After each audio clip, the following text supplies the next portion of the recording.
So I've just opened a document and it's called Kris's Bookish Quirks. And this has been dated over a year ago. Let's see if any of these still apply.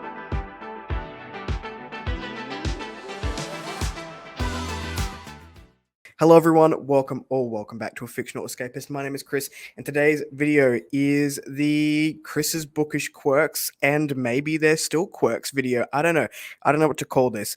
But as you can see, we're in a new setup. So this will be the setup going forward, at least for the rest of 2023, and we'll see what 2024 brings when we have the new house. So my parents have left now. I stole this bookshelf because they took the one that was in the room that we were staying in, and we're now a little bit more spread out. So I actually have a little bit more room, but it does mean that the videos are going to be basically from a desktop situation because you're on a dining table. That's where the camera is. We're recording this on StreamYard because that's what we have available. But hey, I've got books in the background now, and I don't feel like I'm here with the camera. So that's nice. But let's jump into the Bookish Quirks, I guess, and see if these are still relevant to me. Before we do that, make sure you check in the description box down below for links to my social media and Discord should you want to come along for the ride. Now, I believe there are 8 of these. I had a quick look before we started recording, but don't quote me on that. I'm not 100% sure. Number 1. If authors/books get super hyped and popular amongst my booktube community, it is a huge turnoff for me, and those books will move down my priority list. That is still true. If books get super hyped before I've read it, then I will generally be turned off to the idea of reading it until that hype train has died down. This is a big reason that I haven't read the Way of a Dan series by Philip Chase, is because it was so hyped. And to me, that's not what I want. I don't want to read something just because it's popular. So I will tend to really dig my heels in and put on the brakes on that thing until the hype train has died down. Now, there are a few things that I think I have picked up either right before a hype train has started, or I've been excited about it because of a past hype train, but now that the hype has sort of died down, I will then pick it up. An example of that is the Greenbone Saga by Fonda Lee. That was all over BookTube when I started to watch the platform, and I thought it sounded really cool, thought it was going to be up my alley. A few of the bigger booktubers hadn't really gotten there yet, and I think I picked it up sort of when the hype train died down, but before another hype train for it sort of went up with the last book. So I guess, yeah, I would say that one is still pretty relevant. It's a big reason why I personally love beta and ARC reading, is because sometimes I can jump on these things before they get super popular, but because it's still a team of people or a small team of people that are being used to hype up the book, I'd rather be someone who is hyping it up in a small team before it takes off. And yeah, that is my preferred. I've been burnt before on hype train and jumping on it and then not being super impressed with the book. So I've just sort of learnt to maybe just do my own thing. And if my gut is telling me that now is not the time, then now is not the time. I will say before we move on, I think that Philip Chase has absolutely got the chops to pull off an epic fantasy series, and I have every expectation it's going to be bloody spectacular. But I need to wait until the hype has died down for me to pick it up and be able to decide that for myself. Number 2 is I don't pay attention to maps. They do not stick in my brain.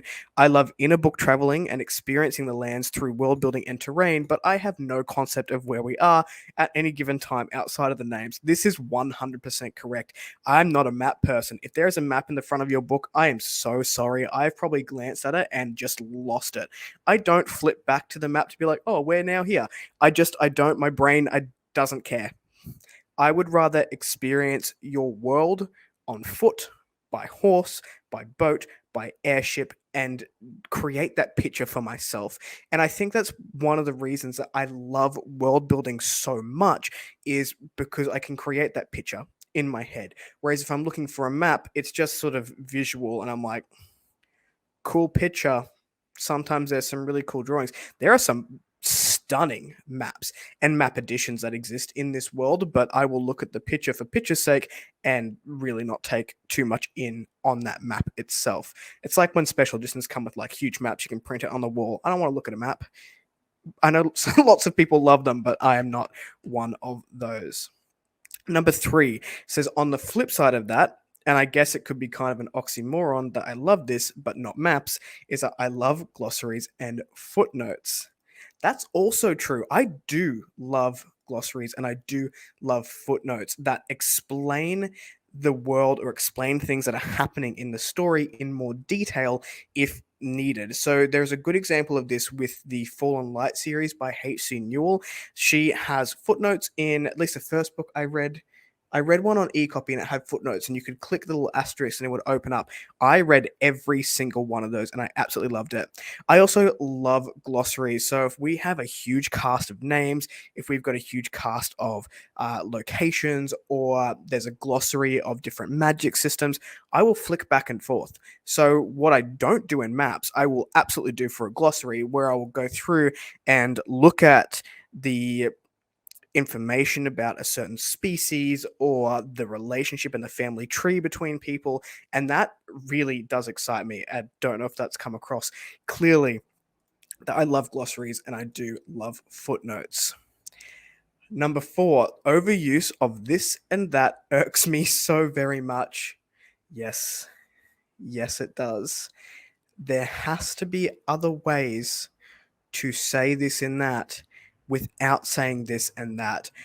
If I read it more than a handful of times in any book, and everyone does it, everyone uses it, but if it's overused, I will like put that book in timeout. I don't really DNF that often, but I will put the book in timeout. It will get closed.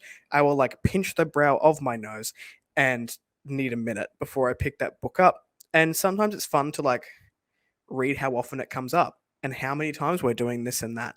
There have been a few where I'm like, come on, just edit one of them, one of this and that, and I would be happy. But yes, it does irk me quite a bit. Number 5, I really like audiobooks, but my audio retention is trash. I think it's better. I will, I guess, talk more about audiobooks in that I'm a visual reader. So when I read an epic fantasy, I tend to need to start physically because I need to create the picture in my mind before I can switch to audio. Once I have the picture in my mind, then it's okay. An example of this would be the Tide Child trilogy from R.J. Barker. I tried to start the first book on audio. I really couldn't get it. And then I picked up the physical of the first book. After I read the first book physically, I was fine listening to the second and the third book, and I had a wonderful time with it. But I really did need to create that picture in my head first before I could do that. Another one is Malazan. Although I've not gone the audio route on that, I think it's too big and there's too much to focus on for my brain to retain any of that on audio.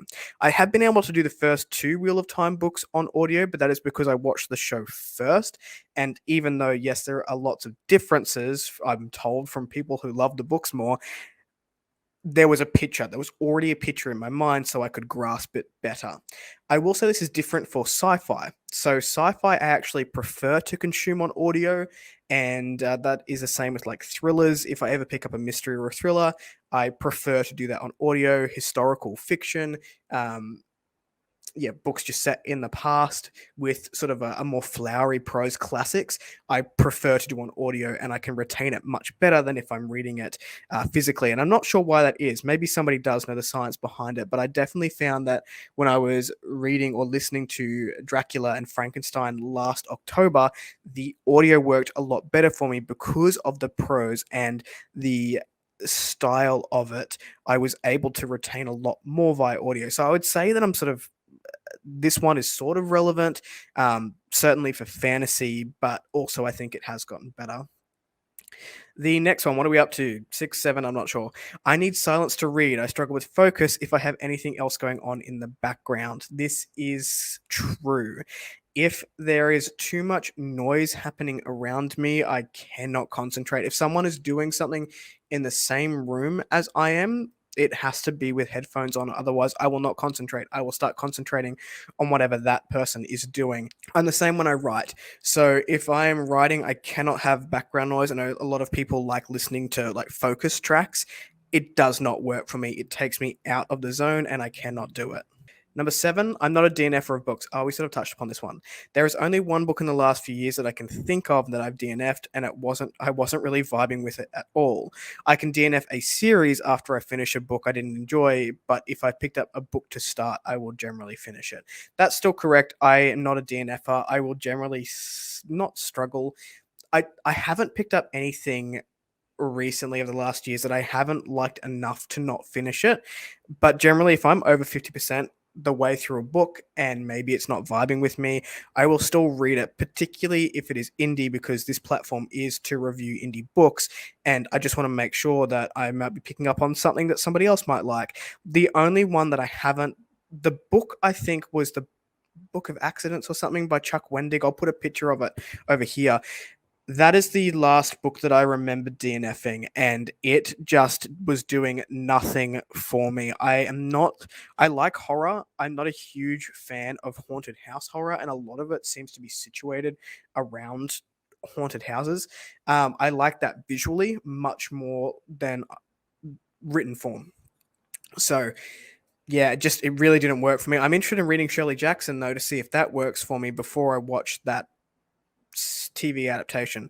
But yeah, I'm not a DNFer, but I will DNF a series after I've finished a book if the series isn't working for me overall.